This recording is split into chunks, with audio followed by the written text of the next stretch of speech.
नमस्कार। बेनकाब आईना बिहार से इस वक्त में महागठबंधन दल जो विधानसभा 2020 के चुनाव के जितने भी लोग नेतागण वो मौजूद हैं। कुछ चंद लोगों से कुछ रूबरू मैं करा रहा हूँ आप लोगों को।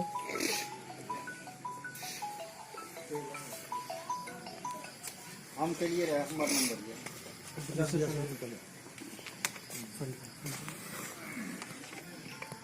नाम बताइए।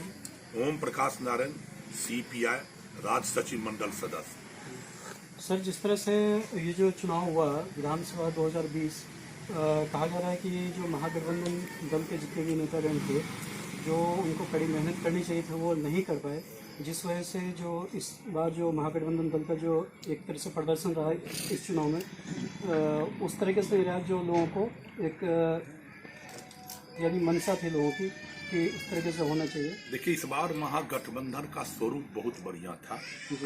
राजद के नेतृत्व में बने इस महागठबंधन में वाम दल और सीपीआई थे। वाम दल के कार्यकर्ता 365 दिन जनता के सवालों को लेकर के संघर्ष करते हैं और ये जनता के बीच जीवन है।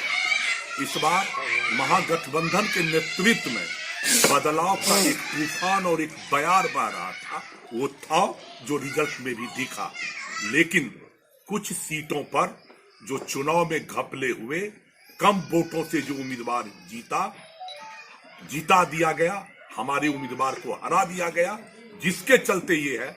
नहीं तो आज बिहार में महागठबंधन की सरकार होती, इसको कोई रोक नहीं सकता था। नीचे जो जनता है, जनता ने सरकार को बदल दिया और वो घोटाले घपले के तौर पर सरकार में है, इसलिए उनके चेहरे पर वो तेज नहीं है। वो चेहरा को छिपाते हैं, शर्माते हैं। सर, जिस तरह से बिहार में तेजस्वी जी का जो एक नया चेहरा सामने आया और युवा काफी उनको पसंद कर रहे थे, लेकिन इसके बावजूद उनका जो प्रदर्शन था फिर भी वो फेल हो गए, तो क्या इसके लिए आप लोग फिर आगे कड़ी मेहनत करेंगे कि फिर इसके लिए क्या करना चाह रहे हैं? देखिए, महागठबंधन का मुख्यमंत्री का उम्मीदवार तेजस्वी जी था। उसके साथ महागठबंधन के जितने घटक दल थे, हम लोग सब लोग लगे हुए हैं।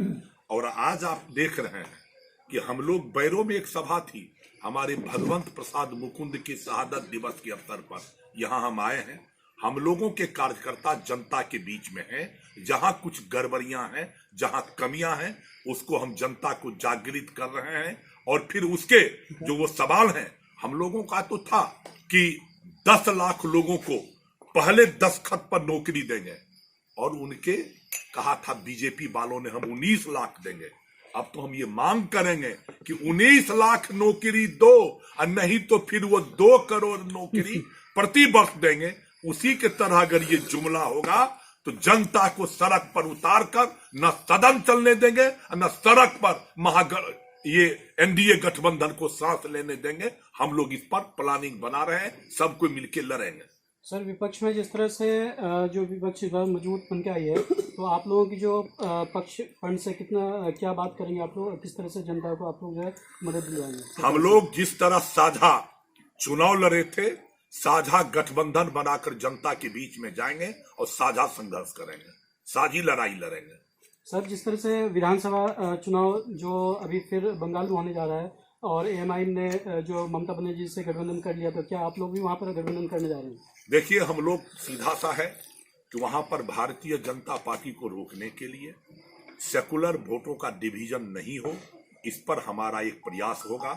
अभी राष्ट्रीय स्तर पर ये बातें चल रही है, कोई स्वरूप नहीं लिया है। जो ही कोई स्वरूप आपके बीच आएगा हम बताएंगे। सर, जिस तरह से गौतम कृष्ण जी जो जीत चुके थे, लेकिन फिर उसके बावजूद भी उनको जानबूझकर हराया गया, जो जनता कह रही है, जनता की आवाज है, तो इसके बारे में आप क्या कहना चाह रहे हैं? देखिए, बिहार में ऐसे 25 सीट हैं जिन 25 सीटों पर उन्होंने कम वोट के अंतर से हराया गया है। सहरसा में चर्चा है कि यहाँ पर 32 लाख वोट ज्यादा जोड़ा हुआ है। हम लोग गए हुए थे रुपौली में, वहां जो वोट प्रतिशत दिखलाया गया उससे 22,000 वोट वहां पर ज्यादा ईवीएम में जोड़ा गया है। इसीलिए ये पूरे बिहार के अंदर में चर्चा है कि उन्होंने जो वोट प्रतिशत दिखलाया और चुनाव के बाद जो बतलाया कितना वोट है, उससे अधिक वोट ईवीएम में मिले।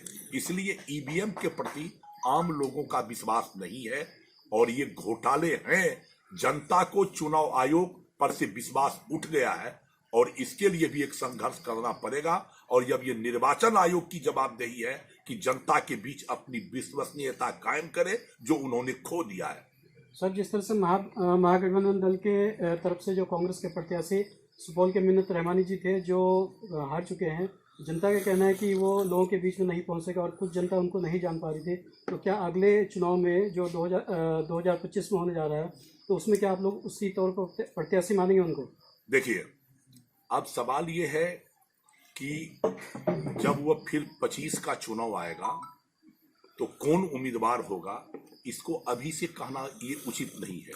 वो कांग्रेस पार्टी का मामला है, लेकिन हम लोगों का ये प्रयास जरूर रहेगा कि जो हमारे अच्छे उम्मीदवार हैं, जिस इलाके में उन्होंने चुनाव लड़ा है, वह लगातार जनता के बीच में रहें, जनता के बीच में संघर्ष रहें। और जो जनता से जुड़ा हुआ उम्मीदवार होता है उसे कोई नहीं बदलता है, उसी पे दांव खेलने से हमको जीत मिलती है। मिन्नत रहमानी जी चुनाव हारने के बाद भी जनता के बीच में है, इसलिए उनकी उम्मीदवारी पक्की मानी जाती चाहिए। जी सर, एक आखिरी सवाल, जिस तरह से अभी हाजीपुर 30 नवंबर, हाजीपुर 30 दिसंबर, इसमें नवंबर में हाजीपुर में जो एक कांड हुआ, अग्निकांड, जो गुलनाज नाम से, जिसके अभी तक FIR लॉन्च हुई लेकिन बहुत ढीली कार्रवाई के लिए उसमें एक सिर्फ आरोपी पकड़ा गया, चंदन कुमार, तो उसके बाद आप क्या कहना चाहते हैं? देखिए, हम आपको बताएं कि आज हमारे पार्टी के राज्य सचिव कामरेड राम नरेश पांडे और हमारे विधायक दोनों वहां पर गए हैं वहां से मिलने के लिए। हमारी मांग है कि इस पर FIR लॉन्च हो और दोषियों पर सख्त से सख्त कार्रवाई हो। सर, FIR लॉन्च होने के बावजूद उस पर कार्रवाई हुई, लेकिन कार्रवाई कहीं ना कहीं जो है लापरवाही बरती जा रही है पुलिस की तरफ से भी और आला काम की तरफ से भी। लेकिन इसमें क्या, जिस तरह से MIM ने इसके लिए कड़ी आवाज़ उठाई, क्या आप लोग भी आवाज़ उठाना चाह रहे हैं? हम लोग आवाज, ये पूरा बिहार आवाज उठा रहा है। आपने नहीं देखा, हमने कहा ना कि आज हमारे CPI के पार्टी के नेता वहां पर गए हैं, उनसे मिला है और हम लोग इस आवाज को उठा रहे हैं कि दोषियों पर सख्त से सख्त कार्रवाई हो, नहीं तो पार्टी आंदोलन करेगी हमारी। सर, नीतीश सरकार से आप जो है गुलनाज के मामले में, गुलनाज केस का जो मामला है, उसकी प्रक्रिया में आप क्या कहना चाह रहे हैं? सीधा सा दोषियों पर कार्रवाई हो, कानून अपना काम करे। और नीतीश के राज में विगत दिनों में कानून काम नहीं करता है, कानून का राज खत्म हो गया है। नीतीश जी बराबर कहते हैं कि कानून अपना काम करेगा, कानून का राज खत्म है, इसलिए कानून का राज स्थापित हो, आम आदमी भय मुक्त होकर के रहें, इसके लिए संघर्ष करना पड़ेगा। अब ये नीतीश के बूते की बात नहीं रही, इसलिए कि नीतीश के पूर्व में आपने देखा कि इसके जो उप मुख्यमंत्री थे सुशील मोदी जी, वो बराबर कहते थे कि कम से कम पितृ पक्ष भर अपराधी से पैर पकड़कर माफी मांगते थे कि पितृ पक्ष भर अपराध छोड़ दीजिए। ये सरकार का उप मुख्यमंत्री अपराधियों से हाथ जोड़कर कहता हो कि पितृ पक्ष भर आप अपराध को छोड़ दीजिए, इस सरकार से अपराध पर अंकुश लगेगा, ऐसा भरोसा आम जनता को उठ गया है, हम लोग को भी उठ गया है। और सीधे इसलिए हम लोग तो इस चुनाव में था कि सरकार को बदल करो, इस सरकार को बदलो, इससे आम लोगों के जान माल की हिफाजत संभव नहीं है। इसलिए सरकार पर हम लोग दबाव बनाएंगे, संघर्ष करेंगे और संघर्ष के तीखे बुनियाद पर सरकार को झुकना पड़ेगा और गुलनाज परवीन को न्याय मिलेगा।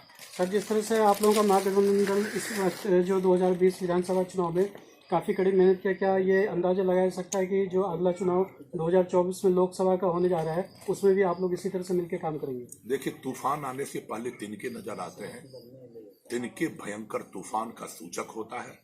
इस बार जो बिहार की जनता ने अंगड़ाई ली है, ये सब नरेंद्र मोदी और नीतीश कुमार सबको पता है कि जनता को हमने किस तरह बेईमानी करके दबाया है। और अब जो ये है ना, आप ये लॉकडाउन में जो हजारों सैकड़ों मील चलकर मजदूर आए, उनके पैर से बहते हुए लहू और उनके आंखों से टपकते हुए आंसू अब तेजाब बन गया है। जब कोई आंसू तेजाब बनता है तो इतिहास के पन्नों पर अपना नाम अंकित कर जाता है।